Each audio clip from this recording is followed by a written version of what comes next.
Tapak bumi, pendekar terakhir tanah Jawa 3. Hei, mana uang upeti untuk kerajaan? Seorang laki-laki berkain panjang yang bagus dengan keris terselip di pinggang, berdiri berkacak pinggang membentak seorang ibu tua yang ada di depannya. Para pengawal yang semula mengikuti dari belakang, langsung berdiri di sekeliling si ibu yang sedang duduk di tanah menunggui barang-barang yang dijajakan. Dengan tombak yang ditancapkan ke tanah, para pengawal itu berdiri di samping. Suasana pasar tempat si ibu berjualan pun seketika berubah gaduh. Orang-orang yang tadinya berjalan santai, berlari ketakutan menjauh. Beberapa orang yang ada di dekat si ibu pun bergegas menyingkir. Sontak seseorang yang sedang berjongkok di hadapan si ibu melihat barang-barang, bergegas bangkit berdiri. Dengan wajah takut, ia pun berlari menjauh. Maaf, pangeran. Belum ada uang. Si ibu tampak terkejut dengan kedatangan mereka yang tiba-tiba. Tubuhnya membungkuk mengiba. Ibu yang sudah renta itu terlihat bertambah tua dengan wajah yang ketakutan. Tahu ini bayaran yang keberapa? Tanya si laki-laki. Ia yang dipanggil pangeran itu, mengangkat satu kaki hendak menginjak barang dagangan yang ada dalam keranjang di tanah. Ibu tua itu langsung menadahkan tangan menahan kaki sang pangeran yang hendak menginjak barang dagangannya. Ampun, pangeran. Ampun, pangeran. Mohon kasihani saya, pangeran. Belum ada uang, jeritnya mengiba. Air mata pun mengalir di wajah tua si ibu. Wajah keriputnya mengiba. Kedua tangan terus menahan kaki sang pangeran. Mana ada ampun, kami bawa dagangannya, iya. Muka sang pangeran terlihat sangat marah. Ia beranjak dari hadapan si ibu tua. Sesaat kemudian ia menyelengkan kepala, memberi isyarat ke para pengawal untuk melakukan sesuatu. Para pengawalnya pun bergegas mengangkat barang dagangan si ibu. Jajangan, tuan, tolong, pangeran. Dengan apa saya jualan besok? Ibu tua itu berteriak dengan wajah berlinang air mata. Ia berusaha menahan para pengawal yang hendak mengangkat keranjang dagangannya. Namun, kemudian terjatuh karena keranjang dagangan itu ditarik paksa. Ia kemudian merangkak ingin menggapai kaki sang pangeran. Malang, laki-laki yang berkain bagus itu malah menyepak tubuhnya. Aduh. Si ibu terbanting ke belakang dan sang pangeran pun melangkah menjauh. Tidak ada yang menyadari, sebuah bayangan berkelebat cepat di antara para pengawal yang membawa keranjang dagangan si ibu. Lalu bayangan yang berkelebat itu, mengangkat tubuh si ibu yang terbanting di tanah. Belum sempat berjalan jauh, sang pangeran dan para pengawalnya seperti menyadari sesuatu. Keranjang yang mereka bawa sudah diambil orang dan diletakkan di samping si ibu tua. Sang pangeran berbalik.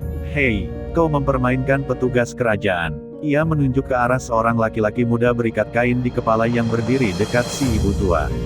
Serentak ia dan para pengawal menyerbu si laki-laki. Sang pangeran meloncat dan menyepakkan kaki dengan cepat. Heya, tendangan kaki sang pangeran menyabet tinggi ke arah kepala tetapi si laki-laki muda yang berdiri di samping si ibu hanya menggeser tubuh sedikit saja. Tangan pun hanya menepis-nepiskan tendangan sang pangeran.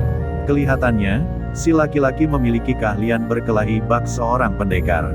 Heya, saat tendangan sang pangeran ditepiskan oleh si pendekar, para pengawal pun berlarian ikut menyerang. Mereka melayangkan sabetan-sabetan golok sembarang arah ke tubuh dan kepala. Hiat, teriak para pengawal. Mereka seperti berlomba menyerang dengan pukulan dan tendangan. Namun, lagi-lagi si pendekar muda hanya mengelak ke samping dan belakang. Tidak bergerak banyak, bahkan tangannya pun ditangkiskan ke golok tajam yang dihunjamkan para pengawal. Hiat, sabetan golok dan tombak terus bergantian diarahkan ke pendekar muda yang menolong si ibu tua. Namun, dengan mudah semua serangan itu ditangkis dengan tangan. Si ibu tua yang duduk di sampingnya pun kontan meringkuk ketakutan sambil menjerit.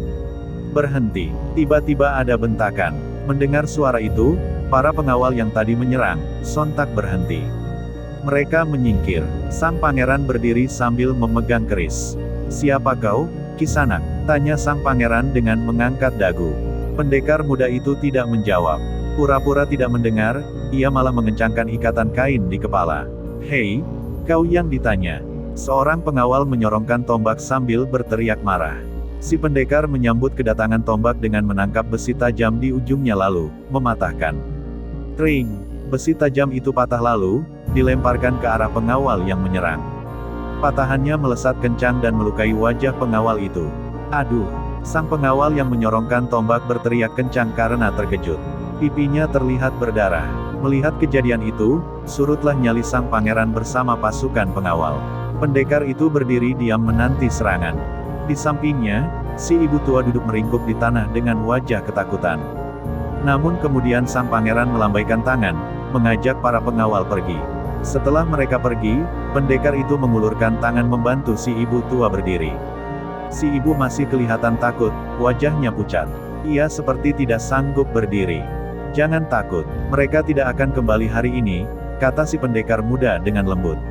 Ia membungkuk membantu si ibu berdiri dengan tangan yang memegangi keranjang jualan. Dengan lembut dipapahnya berjalan mencari tempat duduk. Hingga di bawah sebuah pohon besar yang ada bebatuan, si pendekar mendudukkan si ibu. "Istirahatlah dulu di sini," katanya kemudian lalu pergi.